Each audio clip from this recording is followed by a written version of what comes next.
시청자 여러분 안녕하십니까. 지금부터 저렇게 안보정리를 시작하겠습니다. 자, 우선요 여러분들께 진심으로 감사의 말씀을 드립니다. 우리가 헌재에서는 완패로 끝났지만은 여기서 흩어지면은 더 죽습니다. 살아날 구멍이 없죠. 자, 그래서 분노하고 실망스럽고 정말 뭐 유튜브든 뭐든 보고 싶지 않겠지만은요, 여러분들 대단히 죄송하지만 끝까지 한 목소리로 싸워 나가야 할 용기와 배짱, 그리고 지금 그 분노를 이겨내야 합니다. 자, 그런 측면에서요, 제 방송 이렇게 또 많이 이렇게 봐주시고, 또 전과 다름없이 이렇게 그 격려에 이런 댓글을 올려주시는 모든 여러 우리 시청자 여러분께 진심으로 감사를 드리고요. 지켜봐 주시고, 반드시 뭐 결국은 쥐구멍에도 빛들 날이 있다는 거 아니겠습니까? 그리고 송대관 선생이 얘기한 대로 쨍하고 해뜰 날이 온다, 이런 그 긍정적 기대감을 갖고 열심히 싸우고, 그래갖고 중요한 또 정보는 또 공유하고 이러면서 이 위기 국면을 극복해내는 지혜, 그리고 또 인내를 발휘해야 될 것이 아닌가, 이렇게 제가 감히 여러분들께, 저도 판단에 큰 실수가 있었지만은 감히 여러분들께 다시 한번 그런 간곡한 부탁의 말씀을 드립니다. 단순하게 여러분들께서 말이죠, 제 방송을 많이 봐주시고 또 뭐 구독자를 올리고 이런 측면에서가 아니라 대한민국 자유민주주의 절대적 위기 상황에 와 있습니다.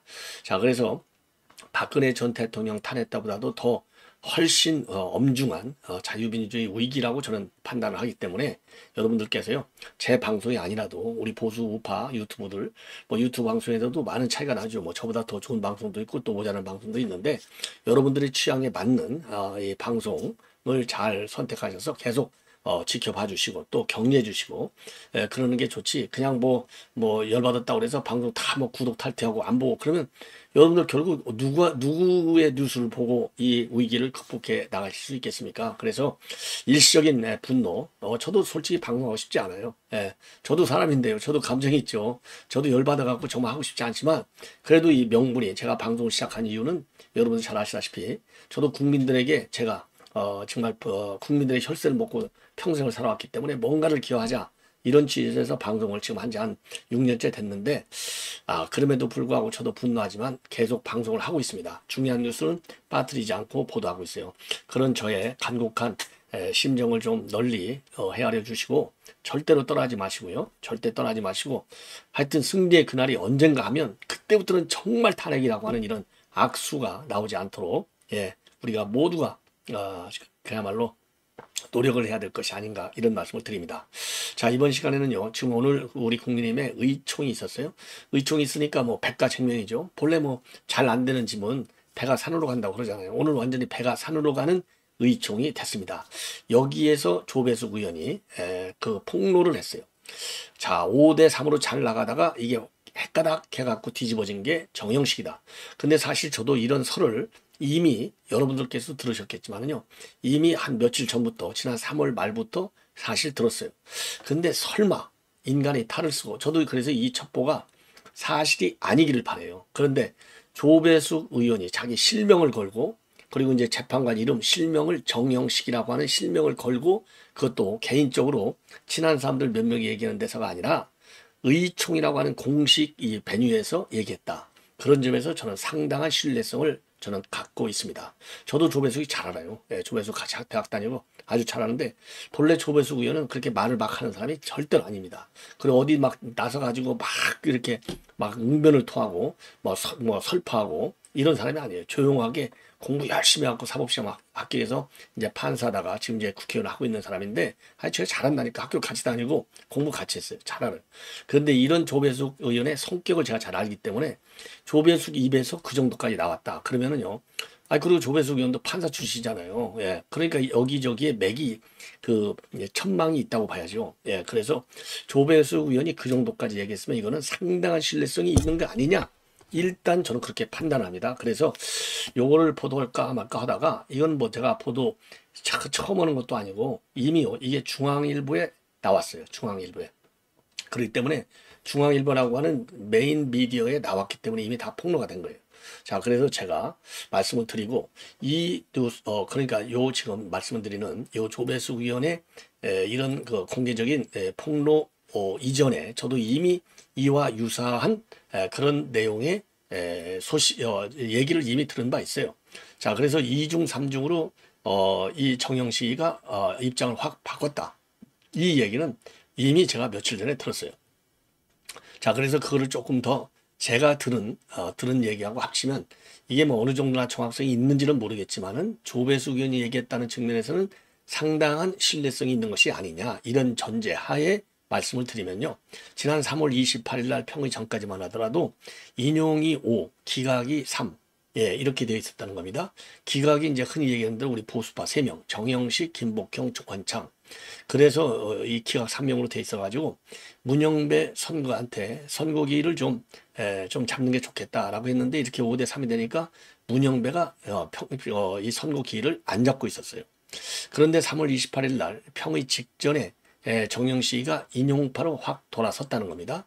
자, 돌아서니까 이제 5대 3에서 6대 2가 되잖아요. 6대 2가 되면 무조건 하고 이제 인용이 되지 않습니까? 자, 그러니까 문영배를 제외한 4명의 인용파가 된 거죠. 예, 4명의 인용파 해서 6대 2로라도 선거하자. 이렇게 이제 압박을 했고요. 그러니까 이제 문영배가 그러면 이거 평의에서 다시 한번 또 얘기하자. 이렇게 됐다고 합니다. 그래서 이제 평의가 시작되니까 정영식이가요, 인용파로 돌아선 것을 알게 되고, 그 알게 되면서 김복형이하고 조한창, 이런 사람들이요, 야, 그러면 우리도 좀 생각해 볼 시간을 좀 달라. 고민할 시간을 달라. 이렇게 요청을 했다는 겁니다. 이게 3월 28일 금요일 얘기입니다. 그리고서 이제 토요일 29일, 30일이 일요일, 그리고 4월 1일, 월요일 날 출근 직후에 김복형하고 조한창이 문영배를 찾아가가지고 선고기일을 잡자, 이렇게 언지를 줬다고 그래요. 그러니까 문영배가 있다가 그럼 6대 2로 판결해도 괜찮겠느냐? 예, 이렇게 물었는데 이 두 사람이 대답을 안 했다고 합니다. 그러고 있다가 나중에 평의가 시작이 되니까 김복형하고 조한창이도 좋다, 그럼 나도 인용으로 돌겠다. 그렇게 해서 4월 1일 날 8대 0이 된 겁니다. 4월 1일 날 8대 0이 되면서 이제는 이제 문제가 없어졌잖아요. 문영배가 원한 대로 8대 0이 됐잖아요. 그래서 4월 1일 날 평의가 끝나고 나서 4월 4일 11시로 지금 이제 선고를 한다. 이렇게 지금 법사위원 국회 소추단하고 그다음에 윤 대통령 측에 전달을 하기에 이르렀다는 겁니다. 예. 자, 이게 이 내용하고요. 그다음에 이제 조배수 의원이 지금 얘기한 대로 정영식이가 인용파의 문을 맨 먼저 열고 치고 나섰다. 이 얘기하고 둘이 맥을 같이 해요. 자, 그래서 요 지금 내용은 제가 여러분께서도 이거 SNS도 많이 돌았을 겁니다. 예. 자, 그래서 이거를 지금 보도하지 않고 있다가 조배수희가 그 얘기한 것이 중앙일보에 대대적으로 나왔기 때문에 요거를 말씀을 드립니다. 자, 그래서 저도 이 얘기가 맞지 않기를 바라지만, 조배숙이라고 하는 사람이 본래 말도 별로 없고 또 이게 좀 묵뚝뚝한 사람이 이렇게 그것도 의총이라고 하는 장에서 108명이 있는 데서 공개적으로 이걸 깠다? 그렇다고 한다면 상당한 신뢰성이 있는 것이 아니냐. 왜냐하면 조배수희가 이거 잘못하면 개인 이 명예훼손이라는 걸 모를 리가 있겠습니까? 이 사람도 판사 출신인데. 자, 그래서 이거는 상당한 신뢰성이 있지 않나, 이렇게 생각을 해요. 예. 자, 그래서 제가 조배수 의원을 잘 알기 때문에 지금 이제 망설하다 보니까 중앙일보에 나왔는데 내가 이거를 보도 안 할 이유는 없겠다 싶어서 여러분과 함께 공유하는 겁니다. 지나간 얘기지만 그래도 역사를 제대로 아는 차원에서 꼭 알아야 되겠다. 그래서 이번에도요, 박근혜 전 대통령 탄핵 때도 어떻게 해서 이게 보수파들이 전부 돌아가가지고 8대 0이 됐느냐. 이게 이제 계속해서 의혹에 쌓여 있었는데, 최근 들어와서 이제 그게 언론에 공개되지 않습니까? 박근혜 전 대통령이 또 5대 3였는데 보수파 3명이 끝까지 반대했는데 요 5명이 난리를 치는 바람에, 야, 너희들 말이지, 그렇게 이제 이렇게 5대 3으로 깨져갖고 나중에 이게 판결이 나버리면 어떻게 견뎌낼래? 거기에서 한계 더 부딪혔다는 거 아니에요. 그래서 그러면 우리가 양보하겠다. 그래서 8대 0 만장일치가 됐다고 하는데, 이번에도 우연히도 똑같이 5대 3이 됐는데요.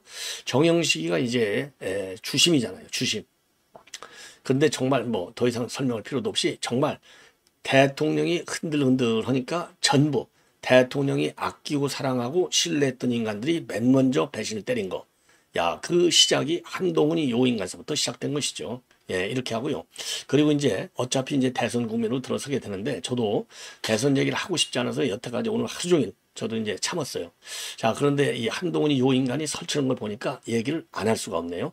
자, 그래서 요 인간이 말이죠. SNS에 글을 올려놨어요. 요 인간이 맨 먼저 책장사기 시작했잖아요. 맨 먼저 치고 나왔어요. 꼴값 떨고 앉아있어요. 끝까지 이 인간은 절대로 출마하지 못하게 만들어야 됩니다. 요 인간은 배신자예요. 예, 완전한 배신자입니다. 완전한 배신자. 절대로 앞으로요. 우리 보수판에 조경태 인간도 3년간 아니 3번이나 걸쳐서 배신하고 있다가 이번에 딱 튀어나왔지 않습니까? 자, 그래서 한 번 배신자는 영원한 배신자다. 요거를 우리가 잊으면 안 된다. 이복형이 요 인간 배신 때리는 거 보십시오. 예. 자, 그래서 이것도 한동훈 요 인간도 참 이런 인간 가지고 제가 논평한다는 게 자존심이 상해갖고, 예. 정말 말이 안 되는 짓거리를 하기 때문에 요것도 제가 사실 한참 됐는데 오늘 제가 여태까지 보도를 하는데 어차피 대선 일정이 나오다 보니까요. 얘기하지 않을 수가 없어요. 자, 오늘 김문수 의원도 장관도 입장문을 내놨지만은요. 이렇게 노골적으로 지금 이제 출마하겠다라는 얘기는 여전히 안 하고 있어요. 무게감이 있잖아요. 그리고 또 나름대로 지금 오늘 대통령이 탄핵됐는데 대통령 나오겠다고 요지랄하고 돌아다니는 게 이게 인간이 탈을수가 할 일입니까? 쓰레기 같은 인간이죠. 이거 이재명보다도 더 나쁜 인간이에요. 요 인간 때문에 이재명의 탄핵안이 성공된 거 아니에요. 192석 플러스 12석에서 204석으로. 예, 그런 얘기는 뭐 해봐야 필요 없고 앞으로 이 인간이 정치판에 절대로 어른거리지 않게 우리가 해야 될 반드시 책무가 있다라고 저는 봅니다. 자, 이 인간이 들어가는 데는 반드시 실패하게 돼 있어요.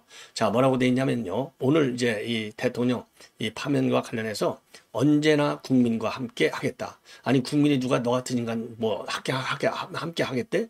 이거 여전히 국민들을 사기치고 있어요. 이 인간이. 우리 함께 대한민국을 지키고 더 좋은 대한민국을 만들자. 아니, 더 좋은 대한민국 만들려고 탄핵했어? 예, 참 쓰레기 같은 인간이에요, 이것도. 그리고 사랑하는 지지자들과 당원 동지들께서 느끼실 오늘의 고통, 실망, 불안을 함께 나누겠다. 너 같은 배신자하고는 같이 안 나눠. 고통스럽더라도 우리가 가야 할 길은 자유민주주의고 공동체에 대한 책임감이다. 끝이 아니다. 함께 고통을 나누고 함께 극복하자. 서로를 비난 말고 모두 함께 가자. 서로를 비난해? 야, 너 같은 인간이나 비난하지. 우리가 누구를 같이 비난해? 아, 이 쓰레기 같은 인간이에요. 그래서 국민을 저는 이 쓰레기 같은 인간한테는 국민을 먼저 합니다. 이런 책을 썼지 않습니까? 국민이 참 먼저입니다. 함부로 국민을 팔지 말라. 더 이상 국민팔이를 하면서 대선 이 선거운동에 나서지 말라. 이렇게 엄중하게 경고를 내리고 싶어요. 자, 그래서 우리 국민들 여러분들께서도 한동훈 이런 배신자를 좋아하는 인간이 있는데 사람들이 있는데요. 절대로 나라 자유민주주의를 망치는 그리고 보수의 품격은 기본적으로 인간으로서의 자질을 지키는 거잖아요. 그러면 인간으로서의 자질을 지키는 게 여러 가지가 있지만 그중에 제일 중요한 것이 보수의 품격으로서는 예의 범절이 중요하고 그 예의 범절 속에는 신의가 저는 굉장히 중요하다고 봅니다. 그러니까 그 예의 범절, 그다음에 신의, 인간성 차이가 나잖아요. 자, 똑같은 배신자지만 오세훈이 오늘 이렇게 노골적으로 글 내놨어요? 김문수가 이렇게 글 내놨습니까? 누가 유승민이가 이렇게 글 내놨어요? 안철수가 글 내놨어요. 딱 유인가 혼자 이런 짓거리를 하고 있는 겁니다. 분노하지 않을 수 없어요. 이런 인간. 예, 자, 그래서 한동훈이 얘기 잘못하면 여러분들도 더 분노하실 수 있고 또 좋아하는 사람도 있겠죠. 그러니까 지지율이 그래도 한 뭐 3등 정도는 나오지 않습니까? 정말 우리 보수 이제 우파 여러분들도 반성을 해서 이런 인간은 반드시 잘라내기를 정말 저는 바랍니다. 자, 이 정도로 해서 이제 이거 마치고 그리고 이제 아까 말씀드린 대로 오늘 의총 분위기를 조금 더 자세하게 말씀을 드리겠습니다. 뭐 별의별 얘기가 다 나오죠. 패종이니까 아예 출마하지 말자. 우리 대통령 후보 되지 말자는 얘기까지 있었대요. 막 그분도 뭐 열받으니까 그렇겠죠. 자, 그래서 제가 요 부분은요. 제가 뭐 논평이 무슨 필요 있겠습니까? 그냥 직접 인용된 내용만 말씀을 드리겠습니다.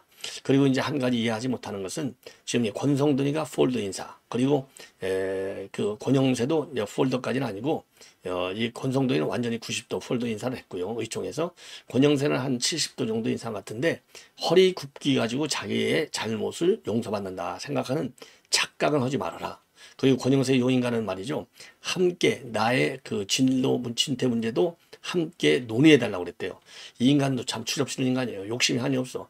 뭘 논의해달라고 그래. 지가 사퇴하겠다고 딱 입장을 밝히고 했는데 의총에서 지금 사퇴할 때가 아니니까 좀 같이 그냥 가십시다. 하면 가는 건지 함께 논의해달라요? 아니 국회의원 5선이나 되는 주제에 지금 진퇴를 결정해야 될 시기인지 안 시기인지도 모르는 거야? 웃기는 인간들이에요. 이것들이. 예, 그런 말씀을 제가 드리고 싶고 예. 그리고 이제 일반 의원들이 한 얘기를 여러분께 말씀을 드리면 전반적으로 이제 여당이 아니잖아요. 원내 제2당이 된 거죠. 무기력감이 팽배했다. 예. 무기력감이 팽배했다. 그래서 패족이 무슨 할 말이 있느냐. 예, 이런 자조 섞인 표현도 많이 튀어나왔다. 그리고 특히 탄핵 반대파들은 탄핵 찬성파를 향해서 격앙된 발언을 쏟아냈다고 합니다.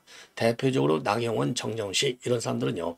단합도 좋지만 기강을 잡아야 한다. 탄핵에 대해서 공개적으로 찬성하고 적극적으로 언론에 알렸던 사람들에 대해서는 조치를 해야 한다.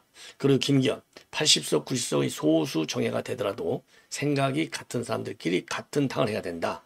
그러면 또 익명의 한 사람은요. 고름은 살이 되지 않는다. 예, 이런 얘기를 했고요. 그리고 조기 대선과 관련해서 우리는 패족이 됐다. 다가오는 선거는 이기기가 힘들다. 김기현. 그리고 또 아예 자포자기한 듯한 분위기였고 친윤계 의원들조차도 사실 탄핵이 될 거란 걸 알고 있었는데 윤 대통령을 지지해서 광장에 나갔던 게 아니다. 예. 자, 그리고 이제 조배수 의원이 5대 3이었는데 정영식이가 막판에 돌아섰다. 이렇게 얘기를 했다고 합니다. 자, 그리고요, 또, 우리가 국민의 객관적 관점으로부터 너무 멀어져 있었다. 이런 자성의 목소리도 나왔고, 송석준 의원의 경우는 남탄하지 말자. 그래도 지난 탄핵 때와는 달리 당이 분열하지는 않지 않았느냐. 이제는 단일 대우로 소통하면서 가자. 그리고 우리가 책임지는 모습을 보이기 위해서는 대선 후보를 내지 말아야 한다. 이런 주장까지 나왔던 겁니다. 이런 인간은 넋 빠진 인간이네요. 이거는 자기네들끼리 얘기할 때는 충분히 가능한 얘기인데 의총에서 얘기하는데 아니 대선 후보를 내지 말자? 그럼 당 해체해. 이런 참 수준 이하의 인간들이 있어요. 국민의힘에도. 예. 자, 그 정도로 해서 이제 분위기를 또 말씀을 드리고 그리고 권영세는요 오늘 미리 준비한 종이를 꺼내서 헌재 결정을 수용한다. 그러면서 생각과 입장이 다를 수 있겠지만 헌재 판단은 헌정 질서 속에서 내린 종국적 결정이다. 이 결정을 존중하는 게 민주주의와 법치주의를 수호하는 것임을 굳게 믿는다. 저는 동의하지 않습니다. 예. 아니 승복한다는 것을 이렇게까지 편파적인 결정문을 굳이 그냥 마음속으로 승복하면 되지. 더군다나 비대위원장이라는 인간이 말이죠. 종이까지 써갖고 와가지고 바로 이렇게 승복한다? 웃기는 거죠. 이렇게 무책임하냐. 저는 그렇게 비판하지 않을 수 없어요. 예. 아니, 승복하고 싶으면 그냥 조용히 승복해도 되는 거죠. 그렇잖아요? 뭘 이렇게 그냥 뭐 초능을 다퉈서 하냐 이 말이에요. 종국적 판단 있다고 얘기까지 하면서. 정말 저는 이해가 안 갑니다. 솔직히 얘기해서요. 예. 자, 그리고 아까 말씀드린 대로 질책과 비판을 모두 듣겠으니, 그 자기의 진퇴를 어떻게 쓰는지 논의를 해달라. 이런 얘기가 뭐 필요해. 지가 나가겠다면 끝나는 거지. 예. 그리고 권성동 너무나 무겁고 착잡하다. 예, 이 정도 얘기가 됐습니다. 자, 이 정도까지만 더 또 열받는 얘기가 많은데요. 이 정도까지만 여러분께 직접 소개를 해 드리도록 하겠습니다. 자, 그리고 지금 이제 이재명이 요 인간이 얼마나 참 추억스러운 인간이냐. 야, 이런 인간이 말이죠. 참 대선에 나온다는 게 불행한 일입니다. 그것도 단독으로. 예. 자, 이게 뭐라고 되어 있느냐. 이재명 인간이 최근에요. 여러분들 아시다시피 대장동 사건과 관련해서 4번을 불출석해서 2번에 걸쳐서 300만 원, 500만 원 과태료를 부과를 받았잖아요. 예. 서울중앙 형사합의 2부, 합의 22부 조형우한테. 자, 그런데 이 과태료 결정한 거 이거 이의 신청을 제출했다고 합니다. 야, 참 이게 이의 신청을 거리가 됩니까? 요 인간이 이런 인간인 거예요. 그래서 3월 21일, 24일, 28일, 31일 4차례 연속 불출석 해가지고요. 예, 그 300만, 500만 원에서 800만 원을 부과를 받았어요. 예, 부과를 받았어. 그런데 이제 2건에 대해서 이의 신청했으니까 내가 불출석 신고서를 냈는데 왜 나한테 과태료 부과하냐. 이거 아니겠습니까? 야, 이런 치사한 인간. 허기야 이런 인간이니까 무상연애나 하고 다니죠. 김부겸매하고. 예. 이 돈 몇 푼에 눈이 얻어가지고. 예. 자, 이 정도로 이거는 말씀을 드리고 함량 미달. 자, 마지막으로요. 예, 마지막으로 미 국무부의 반응을 말씀을 드리겠는데 미 국무부에 말이죠. 우리 국내 언론에서 몇 군데가 서면으로 질문한 거 거기에 대해서 답변이 온 겁니다. 예. 자, 이거 그러니까 뭐 한마디로 한미동맹 언제든지 잘 하겠다 이 얘기입니다. 예. 그리고 한국 민주주의를 믿는다. 자, 그래서 미국은 한국의 민주적 제도, 합법적 절차, 그리고 헌재 결정을 존중한다. 그 미국은 한미동맹의 안정성과 연속성을 보장하기 위해서 새로운 대통령이 선출될 때까지 한덕수 권한대행 겸 국무총리 그리고 한국 정부와 협력하는 데 전념하고 있다. 자, 그리고 미국은 양국 모두의 안보와 번영을 가져다 줄 긴밀한 협력의 미래를 기대한다. 한미동맹의 지속적인 힘과 한국 방위에 대한 우리의 철통 같은 공약을 재확인한다. 예. 자, 그래서 트럼프 행정부가 말이죠. 윤 대통령의 탄핵 이후에 보낸 첫 번째 입장문이 되겠습니다. 첫 번째 입장문이 되겠습니다. 자, 그리고요. 오늘 이제 종교계가 입장을 밝혔습니다. 한마디로 법의 시간은 이제 끝났다. 그래서 이제는 대화와 타협의 시간이다. 그래서 승복해야 된다. 이런 입장을 내놨는데요. 조계종 총무원장 진우스님이 경우에는요. 이 엄중한 결정 앞에 국민 모두가 성숙한 자세로 법의 판단을 존중할 것을 간곡히 요청드린다. 정치적 입장과 생각은 다를 수 있지만 헌법 절차에 따른 최종적 법적 판단을 존중하지 않는다면 그 피해는 고스란히 우리 국민 모두에게 되돌아올 것이다. 예. 그리고 또 오늘의 판단은 끝이 아니라 더 나은 나라를 향한 새로운 시작이다. 우리가 지켜야 할 것은 한 사람의 권력도 특정 이념도 아닌 이 나라의 민주주의와 국민의 삶이다. 그리고 한국천주교 이 주교회 의장 이용훈 주교, 윤 대통령 탄핵 심판이라는 법의 시간은 일단락됐다. 이제 바로 이어지는 정치의 시간에 우리나라를 이끌어갈 새 대통령을 잘 선출할 수 있도록 지혜를 모아야 되겠다. 그리고 이제 한교총이죠. 한국교회총연합 한교총 대표회장이 김종혁 목사님입니다. 헌재의 결정을 존중한다. 정부는 법이 정한 절차에 따라서 대통령 선거를 차질 없이 수행하며 여당과 야당은 국민적 갈등을 선동하지 말고 국회로 돌아가 상대를 인정하고 존중하면서 대화와 타협의 정치를 통해서 대의 민주주의를 복원하라. 그리고 국민 문제를 막을 수 있는 권력 구조로의 개편도 함께 촉구하고 있습니다. 마지막으로 원불교는 나상호 교정 원장명의 담화문입니다. 헌법재판소의 결정을 존중해야 한다. 정치권은 갈라진 국민의 마음을 하나로 회복하기 위해 진정성 있는 사과가 절실히 필요하다. 이렇게 입장문을 내놨습니다. 자, 시청자 여러분, 이것으로 본 방송을 마치겠고요. 또 여느 때와 다름없이 더 열심히 우리 정권 재창출을 위해서 제가 미흡하지만 노력을 더 많이 하겠습니다. 자, 그래서 여러분들께서 저의 방송 부족한 점이 많더라도 많은 지도 편달을 해주시고 더 이상 도망가지 마시고요. 그야말로 대선에서 이길 수 있게 한마음 한뜻으로 제 방송만 도망가지 마시는 게 아니라 우리 우파 방송을 떠나지 마시고 계속해서 하나로 정말 이 아픔을 딛고 일어날 수 있도록 서로 도와주면 좋지 않을까 이런 생각이 듭니다. 대단히 고맙습니다.